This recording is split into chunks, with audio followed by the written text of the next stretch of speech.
Alright, today we're going to be talking about the Jamo Concert 11s, but before we get into that, just like to do a bit of housekeeping. Yes, I'm aware that in 2023 it might be damaging my credibility somewhat as a reviewer slash enthusiast to be uploading my content in 720p, but I don't care at the moment. I don't give a fuck. Second of all, yes, it has been 5 months since my last review. I'm sorry, I know I'm letting my 25 subscribers down here with my consistency, but it's just something we've got to live with because I don't have a revolving door of new gear coming and going. It's just like stuff I buy on Marketplace, and then after a few months I can present my opinions to you guys about what's been going on with it. So, without any further ado, let's get into the Jamo Concert 11s. Also, those Bowers & Wilkins things that you see next to them, they're just there from this morning. I hooked them up before I decided I was going to do this review, and I'm too lazy to move them out of the way for some clean B-roll, so just live with it. It was part of the concert series that Jamo launched in the late 90s, which shared stables with a smaller bookshelf version called the Concert 8, and a centre speaker for what I can only assume is surround sound application. Unlike the myriad of garage party speakers that litter Jamo's back catalogue, noticeably through the late 90s and late 80s, the Concert 11s were noticeably higher end in their construction and finish. The cabinets themselves are rock solid, and I do like how the front baffle is narrower than the cabinet sides, and it sort of comes back and projects to meet them. I assume that's to minimise diffraction. It's a nice design touch, as is the plaque at the back where the binding posts are. I think that's a great touch. Now, you might be looking at those binding posts on the back and be thinking to yourself, am I seeing double? There's 6. Why are there 6? Don't worry. There's a reason. It's actually an ingenious way of tuning the tweeter to suit your room. I haven't done it, but depending on how you configure the bridges, it changes the tweeter's frequency response. I'll have some graphs, hopefully, and diagrams of what I'm trying to say, because I'm mincing my words, but that's what they're there for. Also, I reckon the grills are pretty flimsy. Just everything about them's pretty cheap, but no one's buying these for the grills, right? So, who cares? At this point, I do need to make a little confession. These aren't Concert 11s. They're D870s, but as far as I can tell, they're the same speaker. I can't find any concrete information about how these are different from the Concert 11s. I'm going to charge on as though they are Concert 11s, because they are. But I hear you asking, what about the inside? And you know what? I agree. I love a good crosscut. So let's take a look at this crosscut of the inside of the Concert 11. It looks pretty good, right?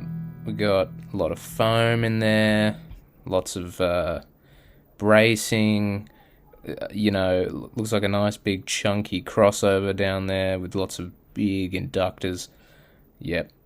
Look, I think it's a very well built speaker inside and out. It's just a shame that the design is sort of showing its age. Another little ace up its sleeve is the fact that it's front ported, so if you need to, you can put these closer to your back wall. I have them out still a fair way. I think they sound best when they've got a bit of room to breathe. And I go, yes, okay, they're a little bit daggy, but they're well built, but how do they sound? Well, I will tell you, it took me a pretty long time to engage with these speakers. I tried them out. This was back when I had the Vandersteins, which I've now sold. I tried them with my SR9600 receiver, and my old Model 1120 integrated, both Marantz, and I found it, this was in comparison to the Vandersteins, to be a lot more clinical and cold. Like, it had the full range, but it just wasn't inviting. It was just presenting you the music because that's what its job is. Whereas the Vandersteins were throwing you in a blanket of music, if that's the daggy allegory. What's that word?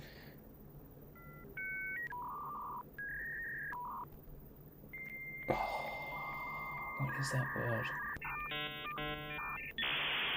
Analogy? Yes, that is the daggy analogy I'm going with for that comparison. But then I hooked them up to a new amplifier I've got in, the Marantz PM KI Ruby. It's a gorgeous amp. It's beautifully made. It's a Class D design, 100 watts into 8 ohms, 200 watts into 4 ohms, but it is just effortless in its power delivery, and it completely changed the way these Concert 11s / D870s sounded. All of a sudden, they were engaging, the bass had grip, it had texture and control. The whole speaker just lost its miserable grey cloud and started playing music because it wanted to, not because it had to. While it was hooked up to the PM KI Ruby, I really cranked it because I was having a transcendent moment, and I'm not being dramatic. I played some bangers and got goosebumps. That's how good this pairing is. I'm telling you, if you've got a KI Ruby, you can add these speakers to the shortlist of perfect pairings. Goodbye Stranger, Supertramp. Arguably one of the greatest songs ever written, and sounded great coming through my janky old Meridian 207 CD player. I've got the original master, if not the original, still made in the 80s, so before it got squashed. And man, that song, I mean, you just got to crank it and let it take you. It sounded amazing. Had the slam, the punch that you want from that kind of rock song. Next, I really enjoyed listening to Nothing's Free, which is the latest single from Angel Olsen, and she's really stepped up her game with her production quality, mixing and recording. It has beautiful soft jazz instrumental with brush drums, saxophone, and her voice. Very unique voice. It just cuts through so well down the center. She's right at the front. A few of her other songs had this effect as well. Dream Thing on her last album, Big Time. Same thing. Beautiful, beautiful song. Got to check it out. Then I listened to another favourite reference track of mine, Door by Caroline Polachek. This pairing with the Ruby and the Concert 11s retrieved excellent detail from this track, as well as blowing me away in the chorus with that deep bass, sub-bass coming through and not losing control. Everything remained clear no matter how loud it got, and I got goosebumps again. And it's the 100th time I've listened to that song, so I would say that was a success. Then I took it back a bit, back to the 70s. I went, trying to remember who it was, 360 Degrees of Billy Paul. Great album. Sounded great through these. Smooth, full-bodied, detail, slam, punch, all the buzzwords that you want. Great soundstage, perfect placement. One thing I could never quite get them to do was disappear fully. If you close your eyes, you can still make out where the sound is coming from, but you do forgive them for that because, at least with this pairing of amplifier, the sound is just jaw-dropping in its presentation. I can't get over it.